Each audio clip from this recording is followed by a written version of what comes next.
Hey guys, Rick here from the Fultz Bailey Model Railroad. After we did our live show over on Ray's channel for his Sidetrack Sunday, which was overtaken by the Build Crew 2.0, we revealed our buildings that we built, our courthouses.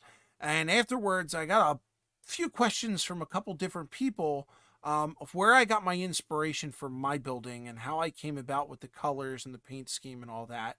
And I just wanted to show you that real quick to see so you guys have an idea of how easy it is to copy something that you may have seen or come up with inspiration for a project that you're doing. Let me get you over to my other screen here and I'll show you some of my thoughts. So here you've got what I did is a Google search for old brick buildings, and I came up with this one, or I saw this one. It's an old stone building, and I was gonna go with this at first because I really liked it. There's all these colors. I mean, right off the top, I can count at least 6 or 7 different color bricks in here, and I thought it was really really cool. But it didn't fit the building. The building that we were doing is all brick, and this doesn't have any of the anything over top of the windows like the other one has. It doesn't have those cornices that the courthouse has. So even though I really like this, and I may use this schemes somewhere down the line if I ever find a stone building, that's why I'm keeping a hold of this picture. I'll use it somewhere. But what I found was this building. And this is just an image that I got out of Google Earth. Or I'm sorry, Google, just out of a Google image search. I came across this building, and you'll see it's got that yellow color that I did. It's got a couple different colors of the brick. There's some red in there. There's some browns. There's some whites. And you'll notice the window sills are whites. The windows and the doors are gray. Around the doors are that white color, and of course there's that red up on the cornice and over top of the windows. I literally copied this style. I liked it so much. I did everything about it. This when I saw this was the building that I was doing. But I even went a little bit further, and I wanted to see more. I needed to get more definition, more information. I wanted to see more of this building. So, of course, this didn't give me much to go on. The image, which I got lucky on, the image that is on this Google picture was called Moonlight Drive.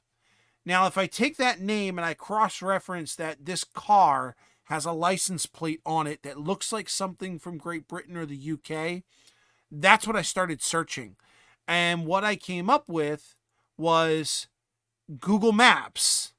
And I actually found the street called Moonlight Drive. And this is the actual building. This is what I got to see. And you could see the mortar lines from here. You could see more definition on the building.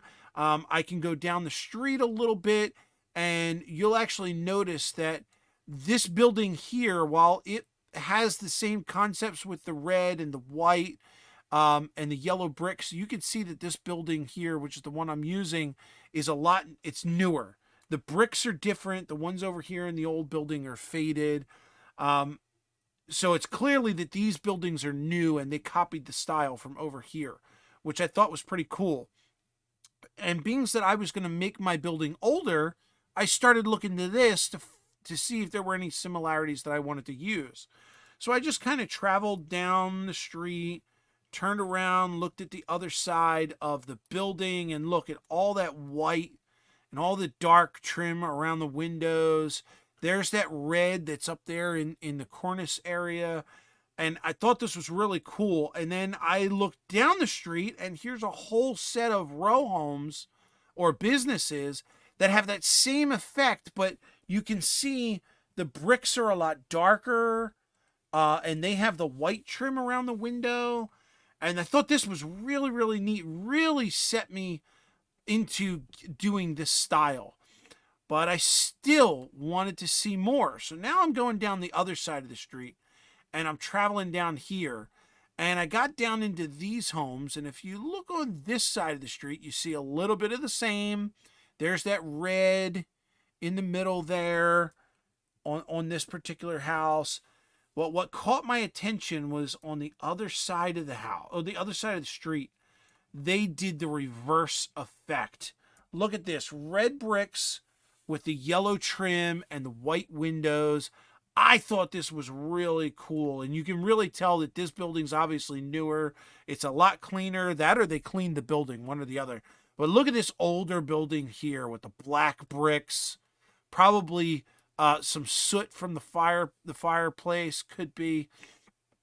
I mean, I really got in depth with looking at all of the brick that you can see, all of the the grass and the way all this is laid out. And this is how I got inspired for my building. So I just wanted to put it out there, show you guys a little bit of what, how I got to where I got to. Painting those little bricks on my building was a pain in the butt. Getting the right amount of bricks, getting it to look just the way I wanted it to. It really took time. It really took a fine tip brush and a lot of patience. But there was a lot of going back and forth. I need a little bit of this more color and a little bit of that color. And finally I got done. I decided that's all I can do. I got to stop here and I got to get this thing glued up. So I just wanted to show you guys how finding inspiration in photos on the internet, in old books, can lead you into a whole other world of how to model. So just a little tipster from the Rickster to hopefully inspire you guys to look further than just what's on the box, because you don't always need to do this. Great picture, great building, not my style. So with that being said, I'll catch you guys on the next show iteration. I forgot my ending. I'm gonna have to look this up. You believe that? As always, Rail Riders, let's ride these rails together.